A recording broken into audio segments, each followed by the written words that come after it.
Bonjour à tous, Michael Bellégou. Je suis accompagné aujourd'hui par Catherine Dupire. Nous représentons la société NXO France. NXO France est la filiale digitale du groupe Faya et nous accompagnons les collectivités dans leur transformation numérique.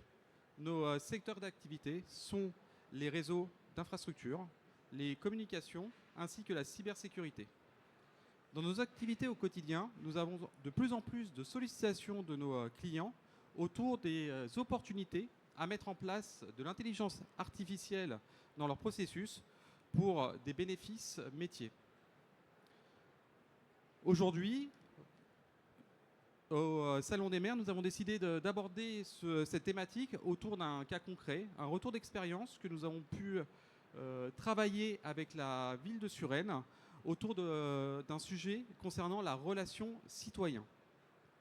La ville de Suresnes a pour projet d'améliorer la relation avec ses administrés en étant plus proche d'eux, en étant plus disponible, plus accessible et aussi avait un autre enjeu autour de l'efficacité de ses équipes. Au niveau de l'accueil, il y avait beaucoup d'appels qui étaient transférés dans les services de la mairie, qui engorgeaient ces derniers, qui ne leur permettaient pas de se concentrer sur des tâches à valeur ajoutée. Donc, au travers du projet de relations citoyens modernisé, la ville a décidé de traiter ces deux aspects afin d'apporter un service de plus grande qualité à ses administrés et aussi pouvoir désengorger ces services. Je vais donner la parole à Catherine qui va vous présenter le projet en tant que tel et les différentes briques qui ont été implémentées. Bonjour à tous, donc Catherine Dupire. Donc dans le cadre de ce projet, nous avons mis en place un centre de relations citoyens modernisé, alimenté par une intelligence artificielle. Cette intelligence artificielle s'appuie sur une base de connaissances qui est enrichie quotidiennement par la ville de Suresnes. Cette intelligence artificielle donc alimente deux bots, un voice bot et un chat bot. Donc pour ceux qui ne connaissent pas, les bots, ce sont ces robots un peu personnalisés. Donc l'administré va discuter avec un robot en faisant en sorte qu'il se rende le moins compte possible que c'est un robot. Il est là pour donner de l'information de premier niveau à l'administré. Ces deux bots, donc voice bot au niveau de la voix quand il téléphone, chatbot au niveau digital, accessible à partir d'un portail web. Ils sont disponibles dans deux cas, soit si les agents sont occupés, s'il y a de l'attente, on peut basculer vers le bot. Donc par exemple, j'appelle, tous les agents d'accueil sont occupés, je propose un service automatisé sur le voice bot. Ou alors, à partir du site web de la ville, on a un petit chatbot avec lequel on discute, avec toujours la possibilité dans tous les cas, et c'est important pour la ville de Suresnes, d'avoir la possibilité à un moment donné de basculer sur un humain. Donc on a le robot qui donne une information de premier niveau, mais j'ai toujours la possibilité de basculer sur un être humain. Donc tout ça dans le respect des recommandations Service Public Plus.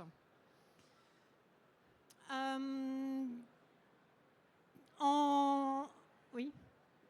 En phase d'attente, la personne qui appelle a aussi la possibilité de se faire rappeler automatiquement s'il ne souhaite pas attendre. Donc en fait, le but, c'est vraiment d'avoir un accès à l'information à tout moment de la journée, en permanence, soit avec l'intelligence artificielle, soit avec un être humain.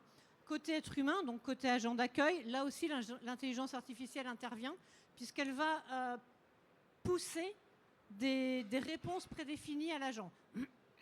La personne qui est en train de... Alors que ce soit de la voix ou du digital ou n'importe quoi, le principe est le même. L'intelligence artificielle écoute la conversation et en fonction de la conversation, elle va proposer un contenu à l'agent. Ce qui fait que l'agent, lui, a tout de suite l'information à disposition et peut proposer une réponse à l'administré qui pose sa question. Donc forcément, Ça permet à l'agent d'être beaucoup plus polyvalent tout de suite. Il a tout de suite la réponse. Ça permet également à la ville de Suresnes de mettre des juniors directement en frontal, puisqu'il n'y a pas de phase d'apprentissage, de connaissance de la base de données, on va dire. Donc voilà, ça rend les agents plus polyvalents, plus pertinents, et ça leur évite également de transférer l'appel à des services internes qui seraient directement concernés par la question. À côté de ça, il y a également les agents d'accueil disposent également, en fin de conversation, l'intelligence artificielle va leur générer un résumé de toute la conversation.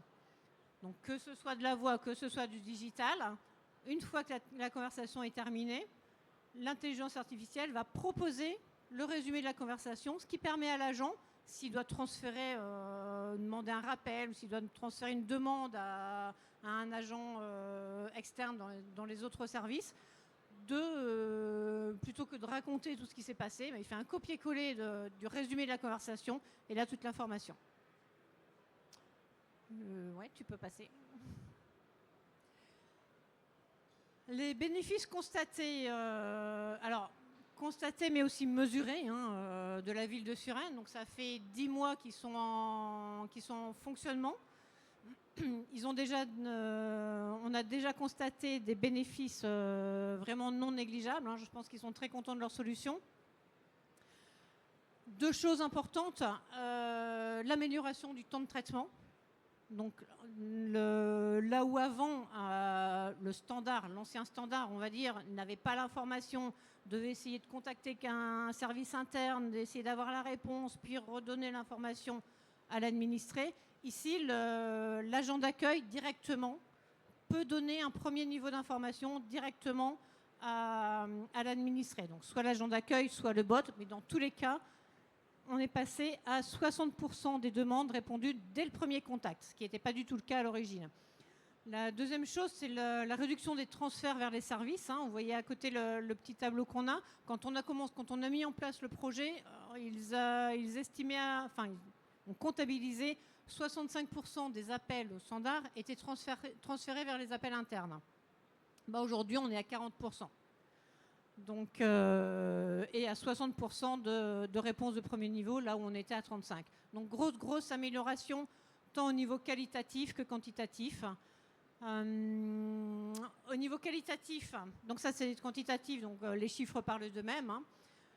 Au niveau qualitatif, meilleur accueil et traitement plus rapide de demande des usagers, on en a parlé. Tout ça s'est fait grâce à un service accessible H24, ce qui est appréciable également, sur 2 canaux différents, la voix et le digital, un portail web, chat. Donc selon les profils, les gens sont plus à l'aise avec la voix ou avec le digital. Les 2 canaux sont disponibles. Tout ça s'est fait grâce à un accompagnement fort d'Anixo et de la ville de Suresnes. On a vraiment travaillé en collaboration des 2 côtés. Ce qui est important, c'est qu'on a travaillé au démarrage. Donc au démarrage, on a accompagné les agents d'accueil dans la prise en main de l'outil. Donc au début, on s'est focalisé sur l'outil. On leur a dit, continuez votre métier, vous avez un nouvel outil, on le prend en main. Et puis petit à petit, on est parti un peu plus dans le qualitatif et on les a aidés à prendre en main les différentes fonctionnalités, à utiliser l'intelligence artificielle au service du citoyen. Dans tout ça, grâce à tout ça, donc on a eu des indicateurs que vous avez vus, qui sont disponibles par l'outil, qui permettent de mesurer la performance des services. Et ça permet... Pardon ? On va conclure. Ça permet... Pardon, ce qui est important malgré tout, ça permet aux élus de communiquer sur l'action publique, ce qui est important pour eux. Enfin, ce qu'on voulait dire, c'est qu'ils sont tellement satisfaits qu'ils envisagent d'autres choses. La ville de Suresnes continue d'avoir envie d'investir sur l'intelligence artificielle. Je voudrais insister sur le fait que l'intelligence artificielle est vraiment au service de l'humain. On n'a pas mis de l'intelligence artificielle pour le plaisir de se faire plaisir avec de la technologie. Je dis souvent, l'intelligence artificielle, ça fait peur à tout le monde. Ici, on est vraiment au service de l'humain. C'est vraiment pour aider les gens, que ce soit les agents ou les personnes qui contactent la ville. Voilà, donc différentes évolutions envisagées. Je pense qu'on est pressé, donc c'est ça.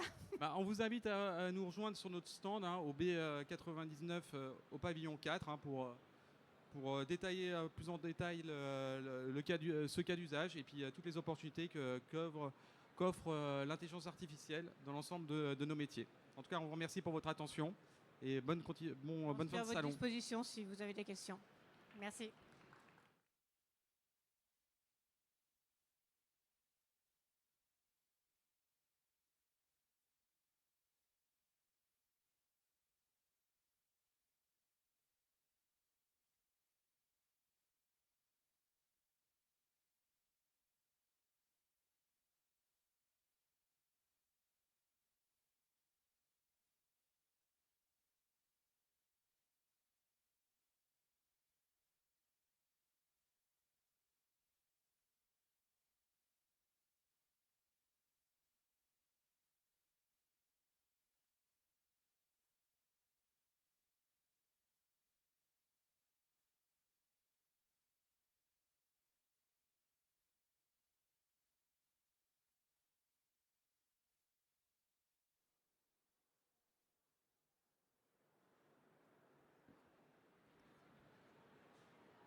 C'est pas grave. C'est bon?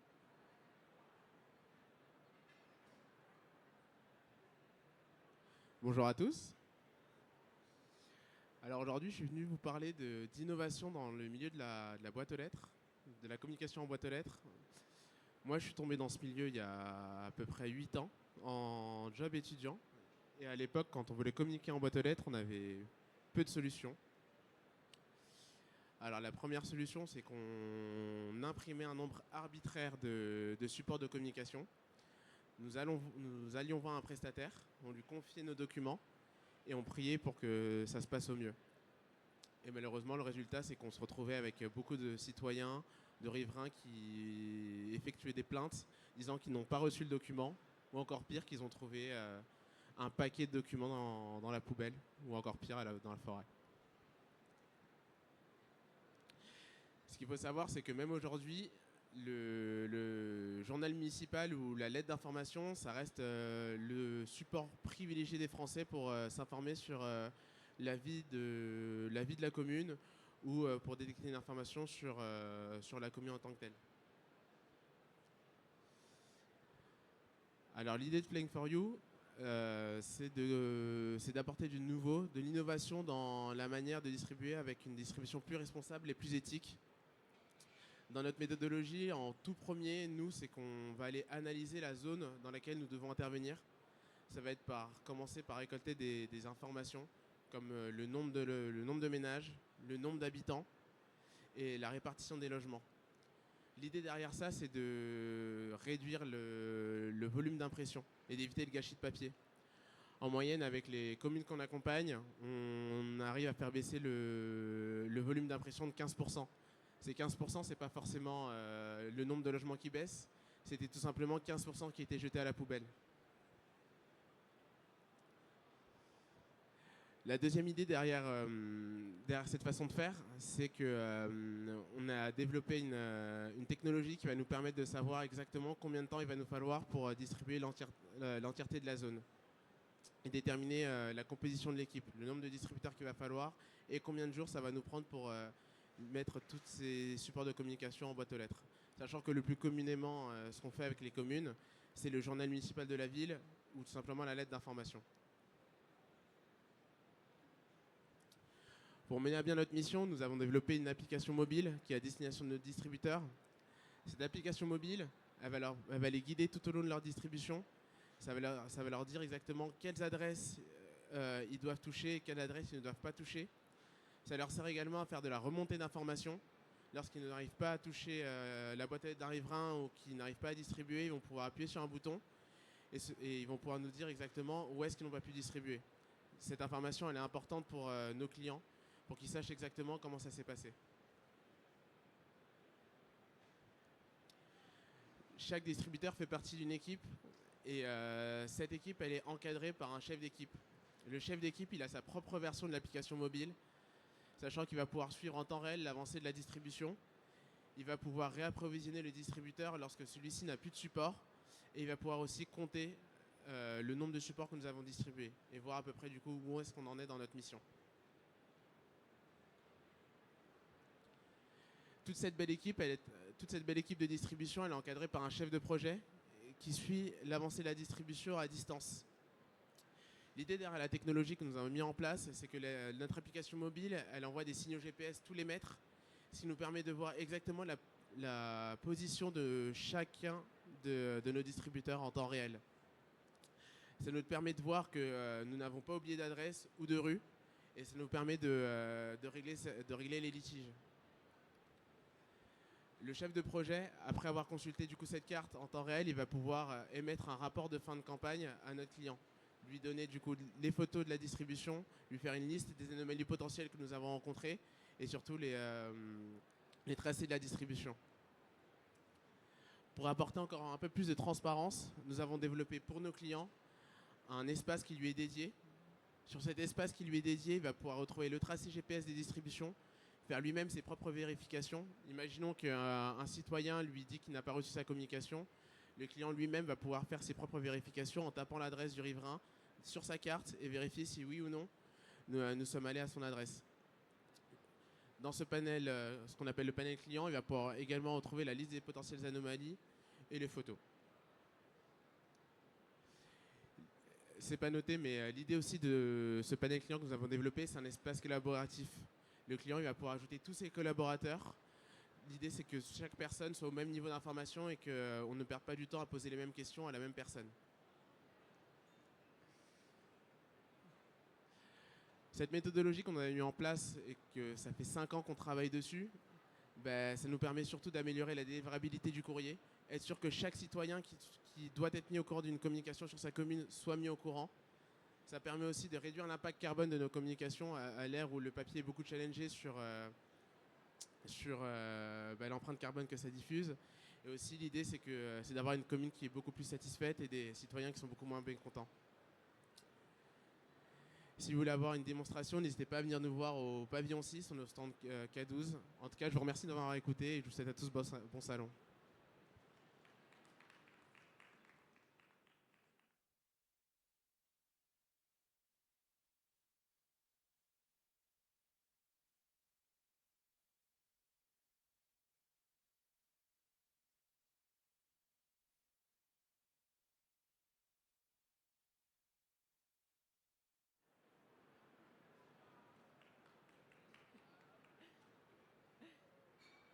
Bonjour, est-ce que vous m'entendez bien? Oui. Juste avant que je commence et que je vous en dise plus sur le Partage Club, est-ce que vous pouvez lever la main, tous ceux ici, si vous possédez une perceuse chez vous? Vous avez des perceuses. Bon. Est-ce que vous saviez qu'au cours de sa vie, une perceuse ne sera utilisée en moyenne que 12 minutes? Et pourtant, vous en possédez presque tous une. Est-ce que vous saviez aussi que chaque foyer en France possède en moyenne 34 objets qui vont être utilisés moins de 3 fois par année? Ce que ces chiffres nous démontrent, c'est qu'on fait face à une double problématique. D'un côté, on est lié à la culture de la surconsommation qui nous pousse à consommer toujours plus. Et de l'autre côté, il y a une réelle sous-utilisation des biens que nous possédons. C'est pour ça que nous avons créé le Partage Club. Le Partage Club, c'est une application mobile de partage d'objets entre voisins qui nous permet de partager de manière illimitée, sécuritaire et positive. Il y a de tout sur le Partage Club. Il y a des outils, des articles de sport, des articles pour la cuisine, des livres, des jeux de société. Il n'y a vraiment aucune limite à ce qui peut être prêté ou emprunté. Et aujourd'hui, notre mission, c'est d'inspirer le changement de comportement et de démocratiser le partage d'objets.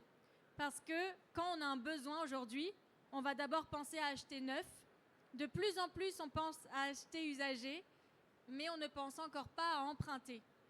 C'est ça qu'on veut faire aujourd'hui, c'est montrer que emprunter, c'est cool, que partager, c'est cool, et que posséder ses affaires, c'est pas forcément nécessaire. Comment bénéficier du Partage Club?